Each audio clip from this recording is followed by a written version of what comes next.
मुगल सल्तनत के आक्रमण के बाद हमारे मंदिरों को उद्ध्वस्त किया गया, तब अहिल्या देवी जी ने विशेष रूप से हमारे सभी मंदिरों का जीर्णोद्धार किया और जहां जहां हमारे तीर्थ स्थान थे वहां धर्मशालाओं का निर्माण किया। विशेष रूप से मुझे इस बात को हर समय महसूस होती है कि हमारा देश ऐसा है कि विशेष रूप से हिंदू समाज के जो हमारे मंदिर है वहाँ हम जाते तो स्वच्छता नहीं होती, वहाँ धर्मशालाएं अच्छी नहीं होती। मैं लंदन में गया था गुरुद्वारे में, इटली में, रोम में मैं चर्च में गया था और अनेक जगह पर मस्जिदें मैंने अनेक देशों में देखी। वहाँ का वातावरण, साफ सुथरापन, ये देखकर मुझे हर समय ऐसा लगता था कि हमारे जो श्रद्धा स्थान है वो अच्छे होने चाहिए। और मुझे जब इस बात का मौका मिला तो मैंने जैसे अभी महाराष्ट्र में देहू आळंदी से पंढरपुर तक 12,000 करोड़ के पालकी मार्ग का निर्माण किया, अभी काफी पूरा होते हुए आया है। फिर तुळजापुर, गाणगापुर, अक्कलकोट, माहूर, जो हमारी श्रद्धा स्थान है वो महाराष्ट्र की हमने अच्छे रोड से जोड़ने की कोशिश की। हमारी बद्रीनाथ, केदारनाथ और गंगोत्री, यमुनोत्री को भी 12,000 करोड़ रुपए के रोड प्रोजेक्ट से बहुत अच्छा बनाया। जो मानस सरोवर को जाना पड़ता था वो हमको नेपाल से जाना पड़ता था और वहाँ -26 डिग्री टेम्परेचर है। और मुझे इस बात का बहुत खुशी है कि उत्तराखंड के पिथौरागढ़ से अब डायरेक्ट मानस सरोवर का रास्ता हमने लगभग 80-85% बना लिया, अब हिंदुस्तान से जा सकेंगे। भगवान गौतम बुद्ध जिनका जन्म जहाँ हुआ, जहाँ उनको ज्ञान प्राप्त हुआ, जहाँ उनका निवास था और जहाँ उनका देहावसान हुआ, ऐसे पूरी जगह बिहार और उत्तर प्रदेश की उन सब जगह को हमने 22,000 करोड़ रुपए खर्चा करके बहुत अच्छे रोड से जोड़ा। जो अयोध्या थी वो अयोध्या में सीता की जन्मभूमि, प्रभु रामचंद्र जी का जन्म जहाँ हुआ, जहाँ वनवास में गए, अयोध्या का रिंग रोड, आप कभी भी जाओगे तो आज पूरे अयोध्या का हम कम से कम 35,000 करोड़ की 84 कोसी की जो मार्ग है वो पूरा काम हमने शुरू किया, ताकि इसमें हमारी संस्कृति में, हमारे हिंदू संस्कृति और हमारे धार्मिक स्थानों के प्रति लोगों का जो आकर्षण है उनकी सुविधा प्राप्त हो। और मुझे इस बात की खुशी थी कि अहिल्या जी शासक भी थी और उदार कुशल प्रशासक भी थी। उदार और आदर्श प्रशासक के रूप में उनके कार्यकाल में उन्होंने जो निर्णय किए हैं वो भी आज तक इतिहास में सर्वविदित है। उनके बारे में उनको राजमाता, पुण्यश्लोक और धर्म रक्षणी, इन उपाधियों से उनको बहुमान सम्मान प्राप्त हुआ था। वैसे मैं अपने जीवन में जातियों को मानता नहीं हूं और जातीयवाद को भी नहीं मानता। मैं ये मानता हूं कि कोई भी व्यक्ति उसकी जाति से नहीं, उसके गुणों से बड़ा होता है। और इसलिए समाज में छुआछूत, अस्पृश्यता, जातीयता दूर करके हम समता के आधार पर आर्थिक और सामाजिक विकास करना चाहिए। यही हमारी सबके मन में विशेष रूप से भावना होती है। अहिल्याबाई का जीवन, मैंने मानता हूं कि वो किसी एक समाज की थी।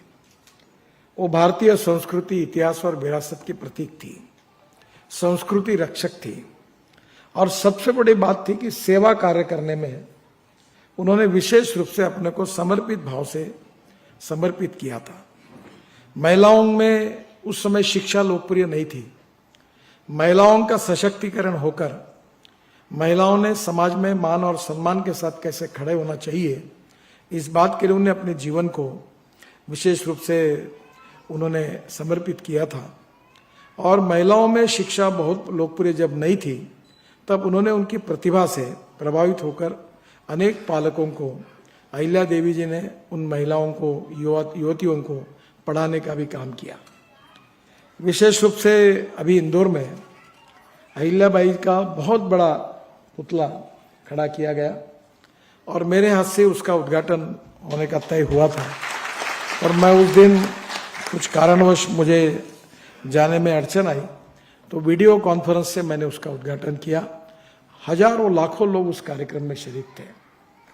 मैं ये मानता हूं कि पहली बात यह है कि हमने एक बात याद रखनी चाहिए की थोर महात्मे होऊन गेले चरित्र त्यांचे पहा जरा, आपण त्यांच्या समान व्हावे हाच सापडे बोध करा। मैं यही मानता हूं कि उनकी जयंती बनाने में उसी समय ये उचित होगी कि उनके गुणवत्ता के अनुसार, व्यक्तित्व के अनुसार, कार्य के अनुसार प्रेरणा लेकर हम अपने जीवन में क्या काम कर रहे हैं। कभी कभी बहुत सी बातें ऐसी होती है कि हमारे समाज में और विशेष रूप से धनगर समाज में हमारा आर्थिक और सामाजिक विकास कैसा हो, इस बात को लेकर काफ़ी नेता काम कर रहे हैं, जानकर जी भी कर रहे हैं। तो मैं आज आपको एक अच्छी बात बताता हूँ कि बुल्ढाना से अजिंठा एक रोड था और वो रोड पर बड़े प्रमाण पर जो गांव थे उसमें 15 से 20 हजार धनगर समाज के लोग रहते थे और उनका माइग्रेशन होता था क्योंकि वहाँ पानी नहीं था।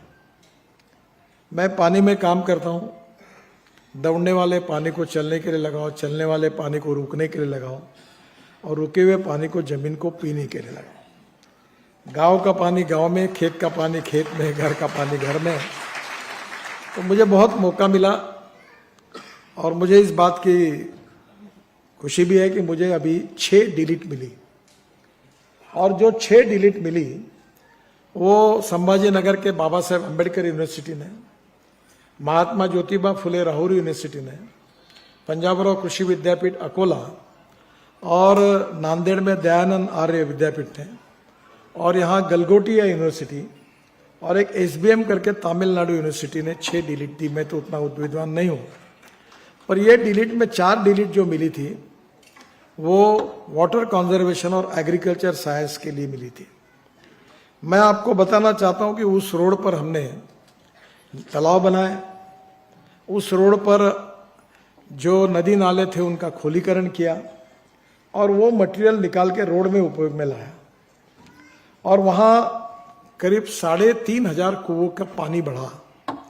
लगभग 87 गांव ऐसे थे जहां पीने के लिए पानी मार्च अप्रैल में नहीं मिलता था, वहां अब 10 घंटे 12 घंटे पानी मिलने लगा।